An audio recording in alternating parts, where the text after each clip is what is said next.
Good morning बच्चों। पिछली कक्षा में हमने क्रिया और उसके भेद के बारे में पढ़ा था। मैं व्याकरण के टॉपिक से आपको पढ़ा रहा हूँ। आज हमारा टॉपिक है रस और उसके भेद। 4 मार्क्स का ये भी आपके पेपर में आएगा और बहुत ही इम्पोर्टेंट टॉपिक है आपका रस और उसके भेद। रस ये शब्द शायद आपकी ज़िंदगी में कई बार आपने सुना होगा, रस क्या होता है। जहाँ तक मुझे बच्चों के सवाल कई बार जवाब मिलते हैं, कोई कहता है कि सर जैसे मैं पूछता हूँ कि रस क्या है, कुछ कहते हैं जी चाय में डुबोने वाला होता है सर। फिर उनसे अगला ऑप्शन पूछता हूँ कि और कहाँ सुना है रस, तो कहते हैं जी गन्ने का रस है। चलो जी ठीक है, हाँ है, वो भी एक रस ही है। लेकिन कविता के अंदर, काव्य के अंदर मैंने एक शब्द इस्तेमाल किया है, कविता या काव्य, दोनों का एक ही अर्थ है कि काव्य में रस का क्या मतलब है, क्या महत्व है, कि काव्य में हम रस क्यों पढ़ते हैं या क्या चीज़ है। अगर सही अर्थों में देखा जाए तो मैं आज आपको रस पढ़ाऊंगा नहीं, बल्कि रस को महसूस करवाऊंगा। रस एक आस्वाद की वस्तु है। रस को हम जो है आस्वाद करते हैं। आस्वाद मतलब महसूस करते हैं कि रस है क्या। ऐसा कोई भी इंसान नहीं है जिसकी जिंदगी में रस ना हो। रस है क्या, देखिए मैं पहले आपको एक आपकी रोजमर्रा की जिंदगी से एक उदाहरण देता हूं छोटा सा। मान लीजिए आप कहीं पिक्चर देखने गए हैं, थिएटर के अंदर या मूवी के अंदर, कहीं पर भी मूवी देखने जाते हैं। अब मूवी के अंदर आप इतने मगन हो जाते हैं जब ऐसे दृश्य या जो भी चीज़ आपको, उसकी कथा, कोई स्टोरी, कोई भी चीज़ आपको जो उसकी पसंद आती है, तो आप जो है उसके अंदर इतने लीन हो जाते हैं। और लीन हो जाने के बाद आप भूल जाते हैं कि मैं कहाँ बैठा हूँ। आपको उस वक्त ये भी याद नहीं रहता कि मैं सिनेमा हॉल में हूँ या मैं कहाँ हूँ। आप अपने अक्ष को ही भूल जाते हैं और उस तारतम्य के साथ उस पिक्चर से जुड़ जाते हैं, उस सीन से जुड़ जाते हैं, उस नाटक से जुड़ जाते हैं और अपने वजूद तक को आप भूल जाते हैं। ये जो अवस्था होती है, ये जो आनंद की अवस्था है, हम जुड़ते उसी से हैं, मगन उसी में होते हैं जिस चीज़ में हमें आनंद आता है, जिस चीज़ में हमें मज़ा आता है। तो रस यानी कि रस का अब जो अर्थ निकलता है वो आनंद से जुड़ा हुआ है। तो रस एक ऐसी अवस्था है जो हमें आनंद की अनुभूति कराती है, हमें महसूस कराती है कि हम आनंद मग्न हैं। अब कविता के अंदर की रस की जब मैं बात कर रहा हूं, तो कविता के अंदर क्या है कि देखिए, कविता को पढ़ने से, सुनने से हमें जो आनंद की अनुभूति होती है, जो बहुत अच्छा लगता है, उसी अवस्था को हम रस कहते हैं। हमें इस आनंद की अनुभूति क्यों होती है, किस वजह से होती है, रस इन्हीं सारी बातों पर आधारित है।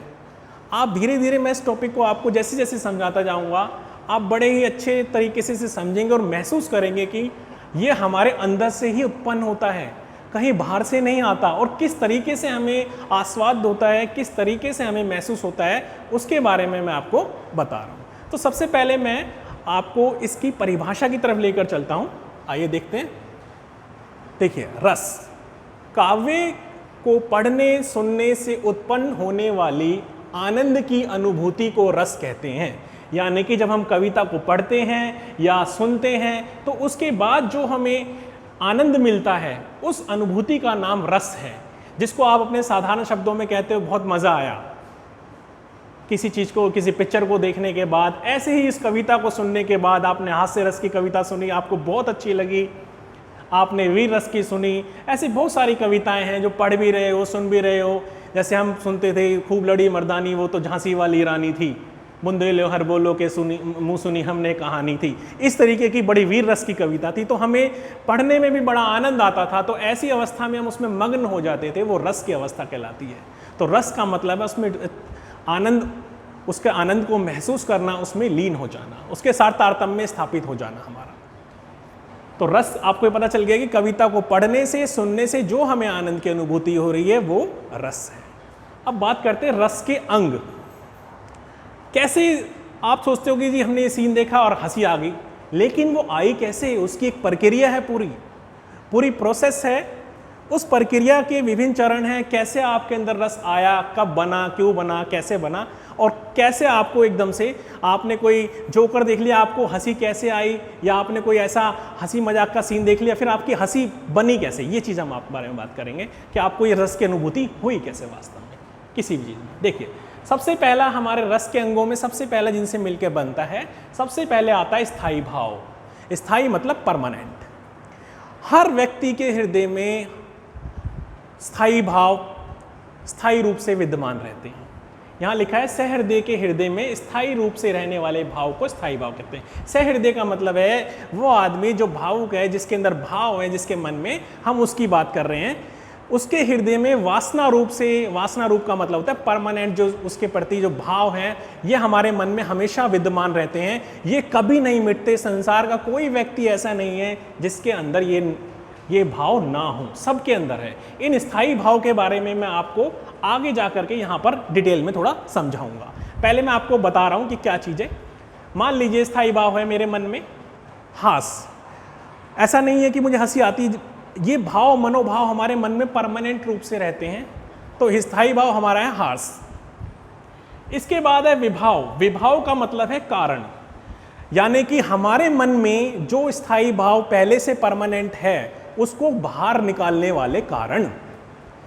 अब मुझे हंसना है, मैं ऐसे नहीं हंसूंगा, एकदम से हंसना हो, मेरे को नहीं हंसी आ रही किसी बात पे, लेकिन किसी ने ऐसा चुटकुला सुना दिया तो वो चुटकुला वो कारण बन गया उस हंसी को लाने का। उस हंसी को बाहर लाने का कारण क्या बना? वो चुटकुला। तो उस चुटकुले की वजह से मुझे हंसी आने लगी।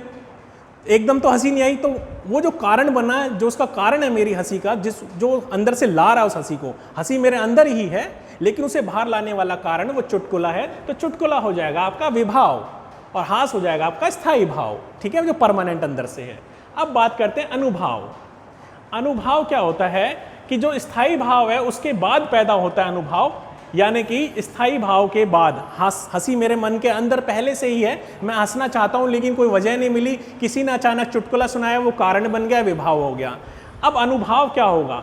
खाली चुटकुला सुनने से नहीं, चुटकुला सुनाते सुनाते उसकी सुनाने वाले की जो आंगिक जो क्रियाएं हैं उसको देख देख करके ऐसे सुना रहा हो, एकदम हंस पड़े, पेट फुला फुला करके हंसते रहेंगे, उसको देखकर मेरी हंसी और ज़्यादा डबल हो गई है, और ज़्यादा बढ़ गई है। तो अनुभाव वो होता है जो आपको उस स्थायी भाव के बाद जो उत्पन्न होता है, उन्हें अनुभाव कहते हैं, और ये उसमें प्रक्रिया में सहायक होते हैं रस को बनाने में। इसके बाद चौथा पॉइंट है हमारा संचारी भाव। संचारी भाव होते हैं मन के चंचल भाव हमारे, ये आते हैं जाते हैं, फिर आते हैं फिर जाते हैं, ये परमानेंट नहीं रहते, ये उठते और मिटते रहते हैं। ये कुछ क्रियाएं हैं, जैसे एकदम से किसी चीज़ को देख के सन्न रह गया, एक तरीके से अवाक रह गया, तो थोड़ी देर के लिए सन्न रहता है, लेकिन थोड़ी देर बाद उसको वापस अपनी बुद्धि वापस आ जाती है। तो थोड़ी देर के लिए जो हमारी क्रियाएं बहुत जस्ट थोड़े से टाइम के लिए होती है, ऐसे भाव बहुत थोड़े से समय के लिए आते हैं, संचरण करते हैं और निकल जाते हैं। ये आता है आपका संचारी भाव। अब सबसे पहले मैं अब आपको सबसे जो मेन चीज़ आपकी आती है, जो पेपर के पहले पॉइंट ऑफ व्यू से आपको बता देता हूँ कि आपके पेपर में इस तरीके से आता है कि रस क्या है, या और रस के जो अंग हैं उनके नाम लिखिए। तो आपको चारों नाम लिखने हैं उसके अंदर, स्थायी भाव, विभाव, अनुभाव और संचारी भाव। इनके मिलने से जो है क्या होता है, इनके मिलने से रस बनता है। तो रस की निष्पत्ति, इन्हीं के मिलने से जो है रस की निष्पत्ति होती है। अब हम बात करते हैं आगे, जो स्थायी भाव हम सबके मनों में पहले से ही विद्यमान है, हर एक व्यक्ति के मन में स्थायी भाव पहले से विद्यमान है। अब इन स्थायी भावों की तरफ चलते हैं। हर व्यक्ति के दिल में ये स्थायी भाव परमानेंट रूप से जरूर स्थायी रूप से मिलेंगे ही मिलेंगे। ये स्थितियां, ये मौका, ये वो अवस्था ऐसी प्राप्त हो जाती है कि ये बाहर आ जाते हैं, जैसे कहते हैं ना, छुपे रहते हैं अंदर ही अंदर मन में। जब हमें वो अनुकूल परिस्थिति मिलती है, वो अवसर मिलता है, तो वो भाव स्वयं को प्रकट करने आ जाता है। कैसे, देखते हैं। सबसे पहला हमारा जो रस है, इसके आधार पर, इन स्थायी भावों के आधार पर हमने 11 रसों का नामकरण किया है। हमारे जो कुल मिलाकर के जो रस हैं वो 11 हैं। पहले रस की तरफ हम चलते हैं, श्रृंगार रस। श्रृंगार रस का स्थायी भाव है रति, रति अथवा प्रेम। अब मेरे यहाँ पे आपको क्लियर कर देता हूँ, प्रेम की अगर मैं बात कर रहा हूँ तो जो प्रेम है वो देखिए, वो नायक और नायिका के बीच का प्रेम है। ये भाई बहन के प्रेम की बात नहीं कर रहा मैं आपसे, ये प्रेमिका और प्रेमी वाले प्रेम के बीच की बात कर रहा हूँ। हर आदमी के जीवन में एक न एक बार ये क्षण जरूर आता है कि उसे, एक बार क्या हो सकता है अनेकों बार आता है, उसे प्रेम की अनुभूति होती है। वो स्वयं को प्रेम में डूबा हुआ, प्रेम की उमंग से स्वचालित महसूस करता है। जब ये भाव मन में उत्पन्न होता है तब हम मानते हैं कि हमें प्रेम हुआ है। तो श्रृंगार रस जो है वो उसका स्थायी भाव प्रेम है। अब आप देखिए रति है कि कैसे होता है, ये रति भाव कब उद्भूत होता है।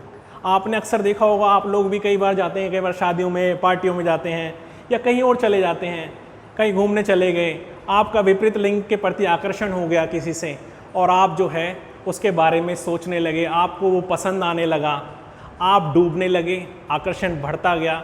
और इस तरीके से जब चीज़ें होती हैं, जब इंसान प्रेम में होता है तो क्या करता है, सजता है, संवरता है, अपने पर ध्यान देता है, ज़्यादा से ज़्यादा खुद को अच्छा दिखने का प्रयास करता है कि मैं ज़्यादा अच्छा लगूं, और बहुत आनंद से भरा हुआ उसका दिन बीतता है, उमंग से स्वचालित होता है, पूरे जोर शोर के साथ हर काम में उसका मन लगता है। जब ये मन में भाव जागृत हो जाता है तो प्रेम, ये जो प्रेम है ये सभी के अंदर होता है, लेकिन ये अनुकूल अवसर प्राप्त करके ही, अनुकूल मौका जब इसे मिलता है तभी ये बाहर आता है। और इसके लिए जैसे मैंने कहा, अगर आप किसी के मन में रति भाव जागृत हुआ, अब कैसे होगा, देखिए रति, श्रृंगार रस की बात कर रहा हूं मैं। सबसे पहले स्थायी भाव हमारे मन में रति है। रति के बाद अब उसका कारण कौन बना, कारण हो सकता है आपने कोई सुंदर सा लड़का देख लिया हो या सुंदर सी लड़की देख ली हो, या न कोई प्रेम किसी ने किसी को देख लिया और अब आपके मन में उसके प्रति आकर्षण जागृत हो गया। तो ये तो बन गया उसका कारण, जिसे हम कहते हैं विभाव नायिका। नायक के लिए विभाव यानी कारण होगी नायिका। अब हम बात करते हैं अनुभाव। अब अनुभाव का मतलब ये है उसके पीछे चलने वाली जो चेष्टाएं हैं उसके साथ साथ। हो सकता है उसने जुल्फों को ऐसे झटका हो सकता है उसने कुछ और ऐसी मनमोहक मुस्कान फैलाई हो, ऐसी अदाएं दिखाई हो, या ऐसा कुछ भी अपना प्रदर्शन किया हो जिसकी वजह से आप और ज़्यादा, जो आपका जो रति भाव है, प्रेम भाव है, और ज़्यादा गति से, वो तीव्र गति से उद्बुद्ध होने लग गया, या बाहर आने को आपको महसूस करा रहा है कि आपको प्रेम की अनुभूति उसके प्रति हो रही है। संचारी भाव इस बीच में बहुत सारे आएंगे। आप अपने आप को मुंह में पकड़ा हुआ पाएंगे, एकदम हंसेंगे, खुशी से झूमा उठेंगे, झल्लाएंगे, कुछ करेंगे, या चेहरे पर मुस्कुराहट आ जाएगी और थोड़ी सी सेकंड बाद फिर वो कुछ टाइम बाद चली जाएगी। तो वो संचारी भाव है, जो हमारे उसके अंदर जो क्रियाकलाप हो रहे हैं इसके अंदर। तो रस कैसे बना, अब आप समझें कि रस किस तरीके से रस का निर्माण हो रहा है। तो ये मैंने आपको श्रृंगार का बताया। मैं आपको 1 बाय 1 एक एक करके इन 11 रसों को जो है एक्सप्लेन करूंगा आगे अगली वीडियो में भी। लेकिन पहले मैं जो आपको फिलहाल अभी इनका सामान्य परिचय दे रहा हूं कि किस तरीके से, उदाहरण के साथ दूंगा कि कैसे हम कर सकते हैं। हास्य रस, हंसी मजाक की रचनाओं में हमें हास्य रस की अनुभूति होती है। आप कई बार देखते होंगे रोड पे किसी को चलते हुए, अक्सर बहुत छोटा सा आदमी है, नाक ज़्यादा लंबी है, बड़ा लंबा है, एकदम उसे हंसने, या अजीबोगरीब उसकी शरीर की आकृति है, या किसी अजीबोगरीब घटना का आपने वर्णन देख लिया, या कुछ ऐसा देख लिया जिसको देख करके आपकी एकदम हंसी छूट गई। तो वहाँ विभाव, वो जो घटना है, या तो वो विभाव बनेगी, या वो इंसान, जो पात्र जिसकी वजह से आपको एकदम हंसी आई, वो उसका कारण बन जाएगा, या वो घटना घटेगी, इसके साथ ऐसा ऐसा ऐसा हो गया, तो हमें हंसी आ जाती है। हास्य व्यंग्य की रचनाओं में जब हम पढ़ते हैं, ये चुटकुले हैं कि भाई हमारे मन से हंसी आती है और हम उसको महसूस करते हैं। लेकिन हंसी हमारे अंदर है, हम उसको कब महसूस करते हैं, जब हम उसको किसी, हमारे सामने उसका कोई कारण प्रस्तुत कर दिया जाता है, वरना हम उसको नहीं महसूस कर पाते। इसका स्थायी भाव है हास। अब हम आते हैं करुण रस। करुण का अर्थ, जो उसका शाब्दिक जो अर्थ है वो है करुणा, दया। शोक की रचनाओं में हमें इसका स्थायी भाव है शोक। जब हम दया हमारे मन में उमड़ती है तो हम करुण रस में डूबे हुए स्वयं को महसूस करते हैं। आप कई बार देखते होंगे दया कब आती है हमें, जब हम किसी पे अत्याचार, या किसी का कोई सगा संबंधी बिछड़ गया, टूट गया, चला गया, इस दुनिया से चला गया, या आपने ऐसा कुछ देखा कि आपकी आंखें डबडबाई आपके मन में करुणा उभर आई, जैसे भगवान कृष्ण के मन में सुदामा की जो दीनहीन दशा देख करके जब वो अपने मित्र के पास पहुंचते हैं, देखते हैं कि मेरा दोस्त इतनी दूर से मेरे पास आया मिलने, पैरों में कांटे चुभे हुए हैं, खून निकल रहा है, मिट्टी लगी हुई है, जगह जगह बेवाइयाँ एड़ियाँ फटी हुई हैं, पूरा दीनहीन अवस्था में है, उसको देख करके भगवान को अपने मित्र पे इतनी दया आती है, अंदर से वो रो पड़ते हैं, उनकी आंखों से आंसू छलक जाते हैं कि मेरा मित्र मेरे लिए इतने संकट सहन करके, इतना कष्ट बर्दाश्त करके मुझसे मिलने आया है, और उसकी ऐसी अवस्था देख करके उनके आंखों से आंसू डबडबाने लग जाते हैं। तो ऐसी रचनाएं जिनसे आपका दिल भर जाए, ऐसी घटनाएं जिनको देख के आपका आंखों से आंसू निकलने लगे, आंसू बहने लगे, अश्रुपात होने लगे, ये सारी रचनाएं जो है हमारी करुण रस में आती है। तो दया, ये करुणा, ये भी हमारे मन में होती है, लेकिन कब बाहर आती है? जब हम कभी कोई ऐसा वाक्य हमारे साथ हो जाता है या हम किसी और के साथ ऐसी घटना को देख लेते हैं कि हमारे अंदर का दिल रोने लगता है और हमारी आंखों से आंसू तक निकल जाते हैं। जब ये करुण रस अपने आप में ऊपर तक पहुंच जाता है, और इसका जब आंसू आना ही ये इसका परिचायक है कि करुण रस अपने चरम तक पहुंच गया है। अब करुण रस में ही देख लो, करुण रस कैसे हुआ? मान लीजिए किसी का संगा संबंधी है जो गुजर गया, विलाप कर रहे हैं, उसके उस पर रो रहे हैं, अब उसको याद कर करके, अब रस है ये भी, रोना हमारे अंदर का भाव है, हंसना भी है तो रोना भी है, लेकिन हम ऐसे तो नहीं रो रहे, अब मैं बात कर रहा हूँ नहीं रो रहा, लेकिन कोई ऐसे इंसिडेंट हो जाए कि कुछ ऐसा हो जाता है, तब ये जो है ये रोना हमारे हृदय से बाहर आ जाता है। तो वो व्यक्ति या वो घटना जिसकी वजह से रोना हुआ वो उसका कारण बन गया है, और उस कारण के बाद जब उसका कारण बन जाता है, फिर उसके बाद चेष्टाएं, मान लीजिए कोई एक्सपायर हो गया है, अब वो कोई रो रहा है, रोने के बाद उसकी जो चेष्टाएं हैं, दहाड़े मार मार करके रोना, किसी तरीके से भी ज़्यादा से ज़्यादा करना, उसकी वजह से ये रस हमें और ज़्यादा महसूस होने लगता है, हम उसके गम में खुद को और डूबा हुआ महसूस करने लग जाते हैं। इस वजह से जो है ये करुण रस अपने चरम उत्कर्ष पर पहुंच जाता है। इसके बाद हमारा अगला रस है वीर रस, उत्साह। उत्साह, वीर रस की कविताओं में उत्साह मिलता है। वीरता हर आदमी के दिल में होती है, हमारे मन में होती है। क्या होता है, कई बार देखा होगा आपने, इंडिया पाकिस्तान का मैच हो रहा है या भारत पाकिस्तान की लड़ाई हो गई है, कुछ भी ऐसा हो रहा है, हमारा खून खोल उठता है, हम ऐसे ऐसी मन से गालियाँ भी निकालने लगते हैं, ऐसी बातें करने लगते हैं, सर जी अगर एक बार हमें भेज दो वहाँ पर, हम करके दिखाएंगे, ये करेंगे।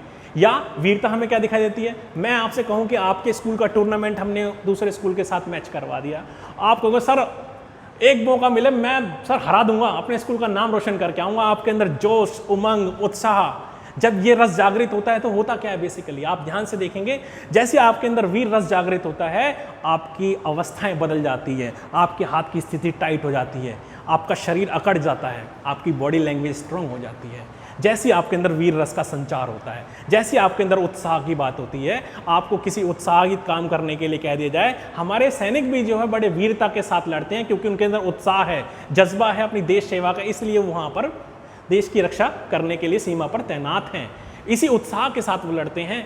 तो वीरता, जब हमारे अंदर वीरता है, वो उत्साह आता है तो उमंग से संचालित हो जाते हैं, आज ही करके दिखा दूंगा जी, बस मेरे को एक मौका तो मिले, मैं हरा दूंगा सर इसको।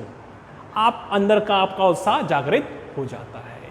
तो ये जो रस है वीर रस, ये उत्साह इसका स्थायी भाव है, ये उत्साह भी हमारे मन में होता है अंदर इस परमानेंट रूप से। ये सारे भाव परमानेंट रूप से, मैं बता रहा हूं कि आपको अवसर कब मिलता है, जब आपको अवसर मिला और आपका वो भाव रस में बदल जाता है, उसको परिस्थितियां मिलती हैं और इस तरीके से भाव रस में परिणित हो जाता है। आगे चलते हैं, रौद्र रस, क्रोध। रौद्र मतलब गुस्सा, क्रोध, इसका स्थायी भाव है क्रोध। आपने किसी पे अन्याय होता हुआ देख लिया, अत्याचार होता हुआ देख लिया, आप क्रोध से बिलबिला जाते हैं, क्यों मार रहा है इसको, क्या हो गया, कैसे। और क्रोध में आने के साथ साथ जब ये तो आपको ये मान के चलो, ये हर इंसान को डेली एक इस रस का एहसास होता ही होता रहता है। बाकी तो मैं मान सकता हूँ 1-2% की कभी इधर कभी उधर नहीं होते, लेकिन एक इंसान को कहता है गुस्सा भी बहुत जल्दी आता है, ये चीज़ें आती हैं। और गुस्सा आते ही आप ये भी एक रस है क्रोध, रौद्र रस। गुस्सा आने के बाद आपकी भंगिमाएं बदल जाएंगी। क्या होगा, आप ये समझ के चलिए, आपकी आंखें ऐसी हो जाएंगी भारी सी, होठ फड़फड़ाने लगेंगे, नाक फूल जाएगी, दांत पीसने लगोगे, भिचभिचाओगे। ये सारी चीज़ें आपके क्रोध के क्लाइमैक्स को दिखाती है, उसके चरम स्पर्श को दिखाती है कि कहाँ तक वो पहुँच गया है, यानी रस अपनी पूरी अवस्था में आ गया है, अपने पूरे रूप में पहुँच चुका है। तो ये है आपका रौद्र रस। लेकिन इससे जो कारण होते हैं वो यही है, किसी पे अन्याय अत्याचार हो रहा हो तभी हमें क्रोध आता है, या हम पर ही कोई अत्याचार कर रहा हो तब हमें क्रोध आता है। तो उसका कारण कोई भी कारण हो सकता है। किसी ने आपके ऊपर जुल्म ढाया हो, आपके परिवार पर किया हो, या आपके साथ कुछ ऐसा हुआ हो तो आपके अंदर जो है क्रोध आ गया। उसके बाद फिर आपके जो ये भाव भंगिमा हैं, जो दांत आप बीच रहे हैं, मुक्का आप बना रहे हैं, किसी तरीके से अपने क्रोध को दिखा रहे हैं, आपका चेहरा तमतमाने लगा है, लाल हो जाता है, ये सारी चीज़ें जब इस रस की अनुभूति होती है तो हमारे शरीर में परिवर्तन आने लग जाते हैं। इसके बाद अगला है हमारा भयानक रस, भय। भय हर इंसान को होता है, हर इंसान के मन में डर होता है। अब ये बात अलग है उसे किसी चीज से डर किस चीज से लगता है, लेकिन डर सबको लगता है, डर सबको लगता है। हमारे मन में ये भी एक भाव परमानेंट रूप से रहता है। कैसे? मान लीजिए कोई डरावनी पिक्चर देख ली, किसी डरावनी घटना का वर्णन कर दिया, और आपने वो डरावनी पिक्चर देखने के बाद, मान लीजिए चलिए एग्जाम्पल के तौर पे, आप बुरी तरह डर गए हैं, आपका ऐसा हो गया और आपकी मम्मी कहे आपसे, जा बेटा 1 किलो चीनी ले आ बाजार जाके अभी रात के टाइम में, आपकी गली में अंधेरा है, क्योंकि आपने अभी भी पिक्चर देखी, आप काम को फ़ौरन मना कर दोगे, बहाने कर दोगे कुछ भी, अरे मम्मी मेरी तबीयत ठीक नहीं है, ये नहीं है, वो नहीं है, नहीं जा पा रहा है, ऐसे है वैसे है, या कहीं गली में किसी की डेथ हुई है। छोटे बच्चे डरते हैं इन सब सीन को, इन वाक्यों इनको देख करके, कोई भी चीज़ें। या आपने कोई ऐसा ज्वालामुखी देख लिया, या किसी को पानी से डर बहुत लगता है, बहुत हाइट से बहुत डर लगता है, ऊपर से आप डर के मारे पसीना पसीना हो जाते हो। आपने वो घटना देख ली, कुछ भी देख लिया। आजकल मैं देखता हूँ बच्चे तो डर के मारे, डरने के भी पैसे देकर आ रहे हैं। कैसे? स्कैरी फोर्ट चले जाते हैं, वो डर का भी मजा लेना चाहते हैं, उसको महसूस करना चाहते हैं। जिस टाइम वो स्कैरी फोर्ट में भी अंदर चले जाते हैं आप, मैंने बच्चों को अक्सर देखा है, तो वो आपको जो डराने आ रहा है, आपको उस टाइम और कुछ याद नहीं आता। ये कभी याद आएगा यार मेरे जूते वहाँ रखे थे धुलने के लिए।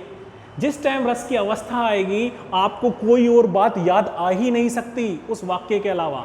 आप जिस भी रस में लीन है, उसमें एक रस के टाइम पे दूसरा रस कभी भी नहीं आएगा। आप कभी जोर जोर से हंस रहे हो तो क्या आपको कभी गुस्सा आ जाएगा भयानक? नहीं होगा ऐसा। या आपके मन में कोई और भाव आ जाएगा? एक वक्त में, एक समय में एक ही रस का आगमन होता है पूरे तरीके से। तो बच्चे जो है, मैं बता रहा था आपको, स्कैरी फोर्ट भी जाते हैं, डर के मारे, डरने के पैसे दे करके आते हैं, हमें रोमांच का अनुभव हो, उस डर का अनुभव हो। या कई बार क्या होता है, भूतिया पिक्चर आ रही है बड़ी भयंकर सी, लेकिन क्या है, हमें डर भी देखना है, डरना भी है, हम रजाई में आंख बंद कर करके यूँ देखने की कोशिश करते हैं। एक आंख खोल के देख लूँ, थोड़ा सा दरवाजा खोल के देख लूँ कि भूत पूरा तो नहीं खाएगा आकर के। तो कई सारी चीज़ें हैं इस तरीके की, हम वो चीज़ें करते हैं।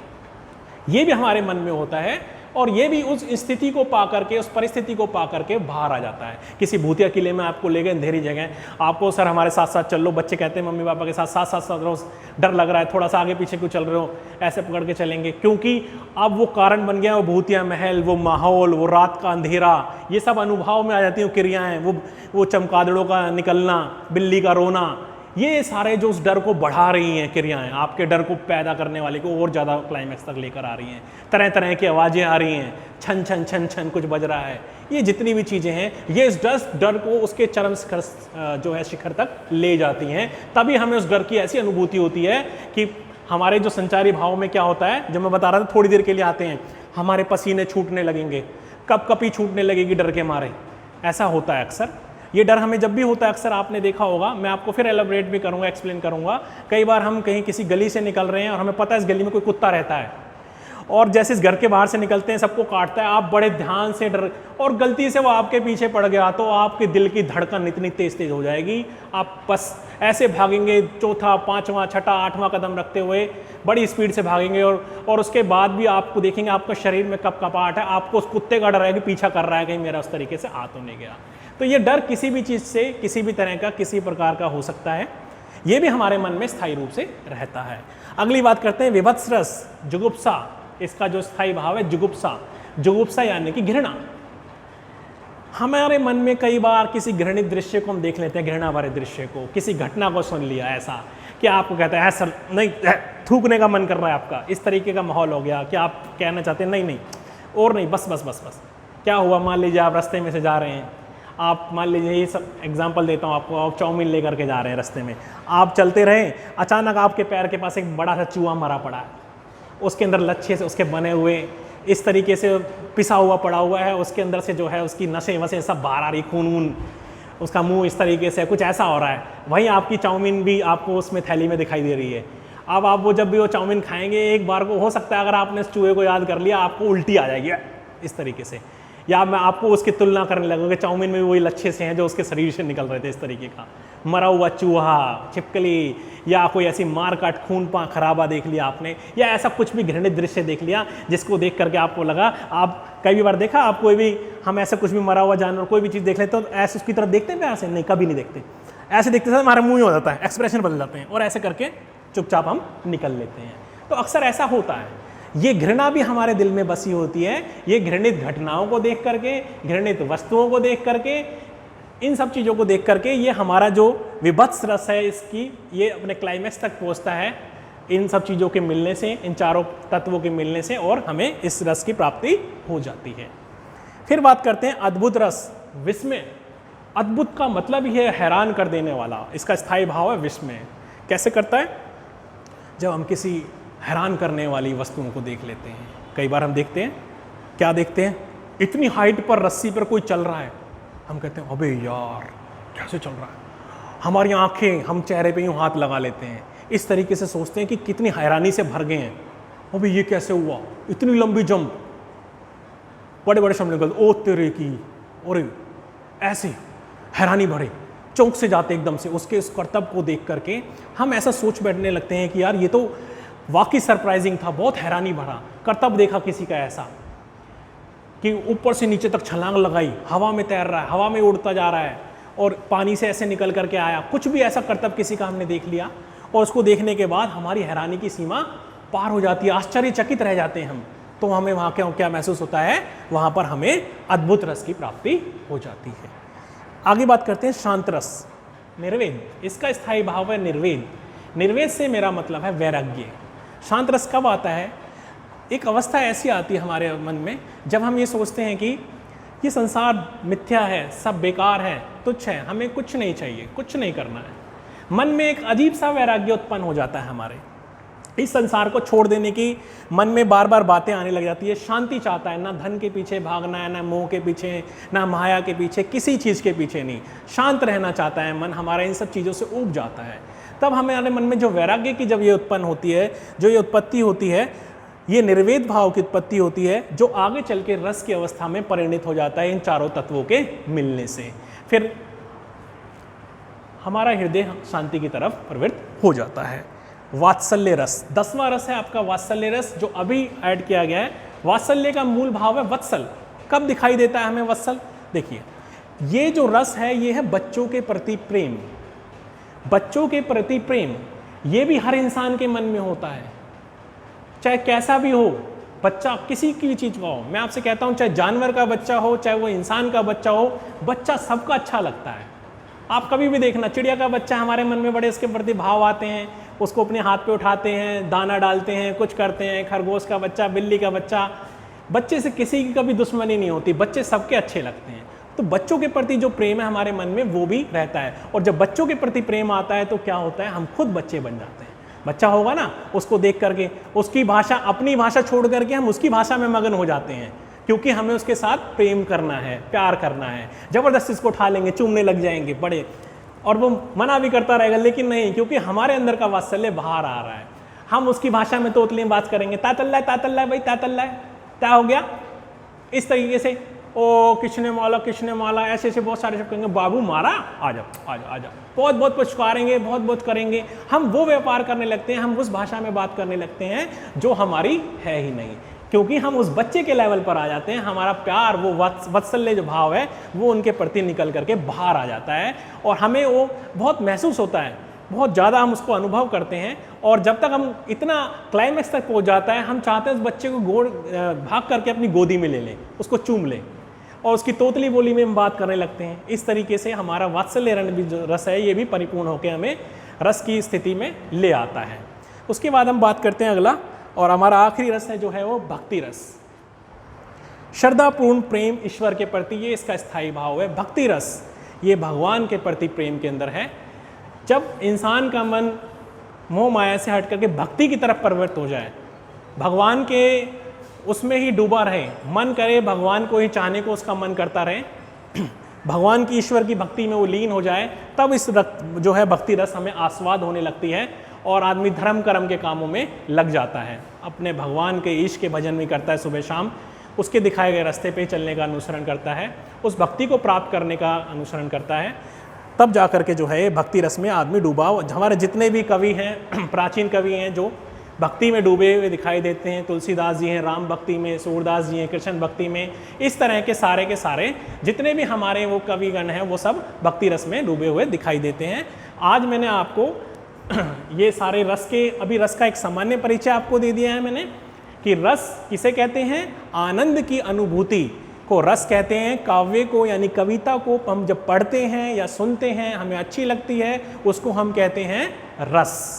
कविता रस के 4 अंग हैं, स्थायी भाव पहला, दूसरा उसके बाद विभाव यानी कि कारण, तीसरा जो है अनुभाव और चौथा जो है वो है संचारी भाव। 4 भाव हमारे जो है, 4 जो अंग हैं, ये जो कारण है, ये तत्व हैं रस के, इनसे मिलकर रस की उत्पत्ति होती है, इन चारों के मिलने से ही रस की उत्पत्ति होती है। और जो सबसे मेन प्रधान चीज है वो है स्थायी भाव। ये 11 भाव जो मैंने आपको बताए हैं, हर एक इंसान के मन में ये विद्यमान हैं, ये परमानेंट हैं, लेकिन बस वो अनुकूल परिस्थितियां चाहिए, वो मौका चाहिए, वो अवस्था चाहिए, वो क्रियाएं चाहिए, जिसकी वजह से रस परिपूर्ण हो जाता है और हमें महसूस होने लगता है। ये हमारे अंदर ही होता है। हंसी हमें कहता है ना, हंसी दिला दी, हंसी दिलाता कोई नहीं, अंदर से हमारे निकालता है। रोना, कोई डांटता है तब, कोई अन्याय करता है तो रोना भी हमें खुद ही अपने अंदर से आता है। किसी कर्तव्य को देख के आश्चर्यचकित भी हम अंदर से होते हैं, कोई बाहर से हमें कुछ नहीं करता, बाहर से सिर्फ वो कारण ऐसे बन जाते हैं कि हमारी वो अंदर की चीज़ें जो हैं वो बाहर निकल करके आने लग जाती है। तो इस तरीके से आज ये 11 रस हैं। अब हम अगला जो अपना टॉपिक स्टार्ट करेंगे उसके अंदर जो है आपको अब यहाँ से शुरू करेंगे 1 से लेकर के 11 तक, जो श्रृंगार रस से लेकर के भक्ति रस तक जो हमारे हैं, इनको हम उदाहरण के साथ 1 बाय 1 एक्सप्लेन करेंगे और किस तरीके से, और आप खुद महसूस करोगे कि आप, जब मैं आपको करवाऊंगा कि आप इस रस में डूबे हुए प्रतीत हो रहे हो, आप अनुभव कर रहे हो उस अवस्था को कि क्या चीज़ है। आपसे एक बात जो स्टार्टिंग में कहनी थी, फिर मैं बताना थोड़ा भूल गया, थोड़ा आपको बता रहा हूँ कि आपको जो ये वीडियो भेजी जा रही हैं, आप इनको लाइक करें, सब्सक्राइब करें और अपना बेल आइकन जरूर बजा दें जो उस पर आ रहा है। आपको ये वीडियो स्कूल के यूट्यूब चैनल पर मिलेगी, सर्वोदय शिक्षा जो हमारे स्कूल का है। आपको प्रत्येक सब्जेक्ट की जो है इस तरीके से वीडियो वहाँ पर उपलब्ध होगी। आप अगर इसको बेल आइकन को प्रेस करेंगे तो आपको जो है टाइमली वक्त से आपको सूचना मिल जाएगी कि वीडियो अपलोड हो गया और आपका ये देखने का टाइम ये इस तरीके से है। आज के लिए बस इतना ही, आगे फिर इसको कंटिन्यू करेंगे रस के साथ। Thank you.